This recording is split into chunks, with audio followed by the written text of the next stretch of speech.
ராசல் கைமாவோட old டவுனில் இருக்கோம். இந்த ஃபுட்டேஜில் ஒரு மியூசியம் பார்க்க போகிறோம். 1987 இந்த இடம் மியூசியமாக இருக்குது. அதுக்கு முன்னாடி எமிரேட்ஸ் போலீஸோட ஹெட் குவார்ட்டர்ஸாக இருந்திருக்கு. 1964 1987 வரையும் எமிரேட்ஸ் போலீஸ் ஹெட் குவார்ட்டர்ஸாக இருந்திருக்கு. 1964க்கு முன்னாடி இந்த எமிரேட்டை அல் குவாசியம் அப்படிங்கிற ஃபேமிலி ரூல் பண்ணிகிட்ருக்கு. அந்த ஃபேமிலி 1964க்கு முன்னாடி இங்கே வாழ்ந்துருக்காங்க. இப்போ இது ஒரு மியூசியமாக மாற்றிட்டாங்க. பெரிய போட் ஒன்று அங்கே நிறுத்தி வச்சுருக்காங்க. இந்த மியூசியத்தில் உள்ள பொருட்கள்லாம் பார்த்திங்கன்னா இந்த ரூலிங் ஃபேமிலியும் அப்புறம் இங்கே வாழ்ந்துட்டுருக்கிற மக்களும் லோக்கல் மக்களும் எல்லாம் ப்ரொவைட் பண்ணியிருக்காங்க அவங்களுக்கு அங்கங்கே கிடைச்சதை. அது மட்டும் இல்லாமல் தொழில் துறையும் நிறைய பொருட்களை இங்கே மியூசியத்தில் வச்சுருக்காங்க. நேஷனல் மியூசியம் ஆஃப் ராசல் கைமா உள்ளே போகலாம். என்ட்ரன்ஸ் ஃபீஸு 5 dirhams வாங்குகிறாங்க அடல்ட்டுக்கு மட்டும், கிட்ஸுக்கெலாம் கிடையாது. உள்ளே வந்தவொடனே தின்ன செட்டப்பில் இருக்குது, பில்லோஸ்லாம் வச்சுருக்காங்க. ஒரு ரூம் இருக்குது. இது பார்த்திங்கன்னா மீட்டிங் ஹால் மாதிரி தெரியுது. முக்கியமான முடிவுகள்லாம் எடுக்கிறதுக்கு இங்கே தான் நடந்திருக்கும். மன்னர்களோட ஃபோட்டோஸ்லாம் மாட்டியிருக்காங்க அங்கங்கே. இவர் தான் அல் குவாசியம் ஃபேமிலி சேர்ந்த முன்னாள் மன்னர். அவர் இப்போ கரண்ட்டில் இருக்கிறவராக இருப்பார்.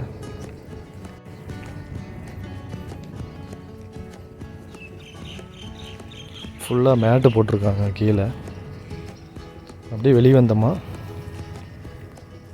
இதான் இந்த பில்டிங்குள்ளே போகிறதுக்கான என்ட்ரன்ஸு. ஃபுல்லாக மியூசியம்ங்கிறதுனால இப்போ எல்லாம் லைட் செட்டிங்லாம் போட்டு நல்லா அட்ராக்ஷனாக வச்சுருக்காங்க. மேலெல்லாம் பார்த்திங்கன்னா பாம் ட்ரீஸ் வச்சு தான் அந்த ரூஃப் டாப் போட்டிருக்காங்க. இதான் என்ட்ரன்ஸு. நம்ம இதுலேயே தான் உள்ளே வந்தோம்.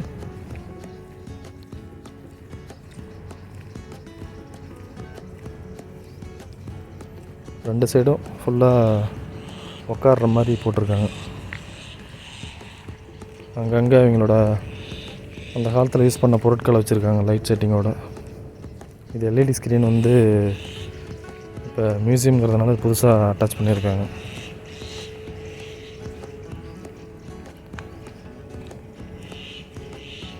எக்ஸிட்டு என்ட்ரன்ஸு அதை போட்டு வச்சுருக்காங்க அந்த போர்டில்.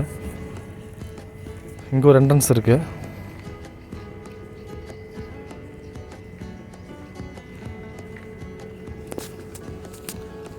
இதுதான் இந்த இடத்தோட ஓவரால் லேஅவுட்டு. இந்த இடம் எப்படி இருக்குதுன்னு சொல்லிட்டு காமிச்சிருக்காங்க.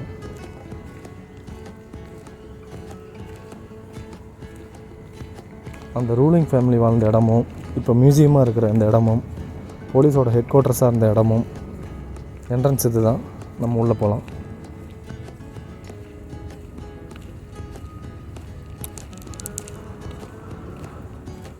உள்ளே வந்தோடனே லெஃப்ட் சைடில் இந்த மன்னரோட ஃபோட்டோ வச்சு டிஸ்ப்ளே பண்ணியிருக்காங்க. முகமது அல் காசிமி. இதில் என்ன சொல்லியிருக்காங்கன்னு பார்த்தீங்கன்னா, welcome to the ruling family நம்மளை வெல்கம் பண்ணுற மாதிரி சொல்லியிருக்காங்க. ஃபுல்லாக அதை பற்றி தான் அதில் போட்டிருக்கு.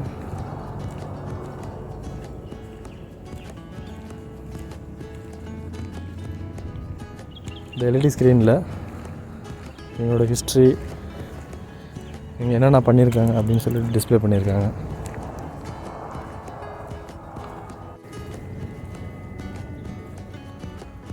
இதில் அவங்க எப்படி அவங்க தொழில் பண்ணாங்க, அவங்களோட கல்ச்சுரல் ஆக்டிவிட்டீஸ் என்ன, அந்த காலத்தில் எப்படிலாம் அவங்க வாழ்ந்துருக்காங்க அப்படின்னு சொல்லிட்டு டிஸ்ப்ளே பண்ணியிருக்காங்க. என்ன வகையான தொழிலெலாம் பண்ணியிருக்காங்க அப்படின்னு சொல்லி காமிச்சிருக்காங்க.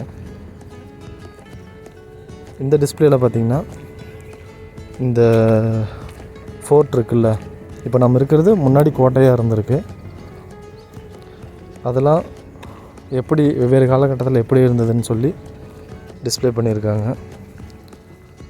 1621 போர்ச்சுகீஸ் அட்டாக் பண்ணியிருக்காங்க. 1820 வந்து பிரிட்டிஷ் வந்து அட்டாக் பண்ணியிருக்காங்க. 1819 வந்து பிரிட்டிஷ் அட்டாக் பண்ணியிருக்காங்க. அதுக்கப்புறம் தான் 1820 வந்து பிரிட்டிஷுக்கும் இங்குள்ள மன்னர்களுக்கும் இடையே வந்து பீஸ் ட்ரீட்டி வந்து நடந்திருக்கு. அதுக்கப்புறம் தான் இது ஒரு கண்ட்ரியாக ஃபார்ம் ஆகிருக்கு.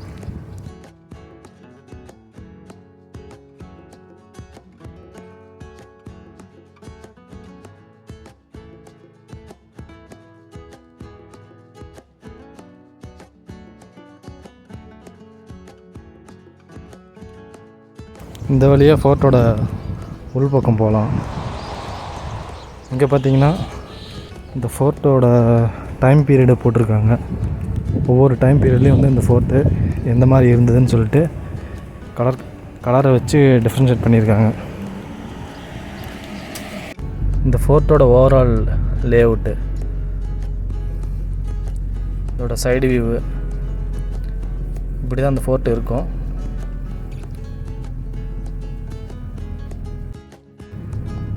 இந்த ரூம் தான் ஓவராலாக வந்து அவங்களோட இங்கே பார்த்தீங்கன்னா ஆர்டிஃபேக்ட்ஸ் வச்சுருக்காங்க.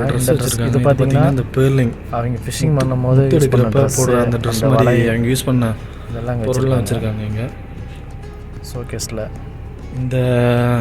இந்த பொருள் எல்லாமே பார்த்தீங்கன்னா இந்த அல்கோசியம் ஃபேமிலியில் இருக்க அவங்களும் வந்து ஷேர் பண்ணியிருக்காங்க அந்த மியூசியத்துக்கு. பொருட்கள் வந்து அப்புறம் இங்கே இருந்த மக்களும் வந்துட்டு இங்கே எந்தெந்த பொருள்லாம் வந்துட்டு அவங்களுக்கு கிடைச்சதை அவங்க எல்லாத்தையுமே அந்த மியூசியத்தில் ஸ்டோர் பண்ணி வச்சுருக்காங்க.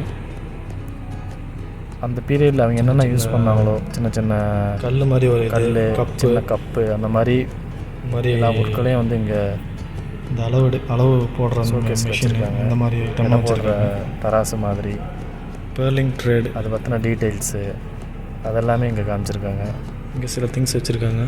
இந்த சைடு பார்த்திங்கன்னா கண்ணாடி மாதிரி இருக்கிற பொருட்களை வந்து ஷோகேஸ் பண்ணியிருக்காங்க. இங்கே பார்த்திங்கன்னா இங்கே வந்து காலத்தில் யூஸ் பண்ண காயின்ஸ் மாதிரி இருக்குது.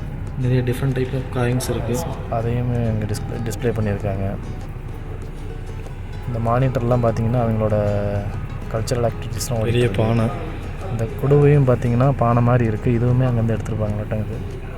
இந்த கலைப்பொருட்கள்லாம் பார்த்திங்கன்னா இங்கே வாழ்ந்த அரசர் குடும்பமும் இங்கே ஒரு குடுவை இருக்குது.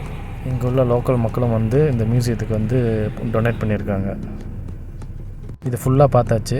இந்த சைடு பார்த்திங்கன்னா சின்னதாக ஒரு ரூம் இருக்குது. பட் இங்கே ஒன்றும் இல்லை. இங்கே ஒரு பழைய ஃபோட்டோ ஒன்று இருக்குது. இந்த ஃபோர்ட்டுக்கு பின்னாடி இந்த எடுத்தது அந்த டைமில் எப்படி இருந்ததுன்னு சொல்லி காமிச்சிருக்காங்க. இங்கே அவ்வளோதான்.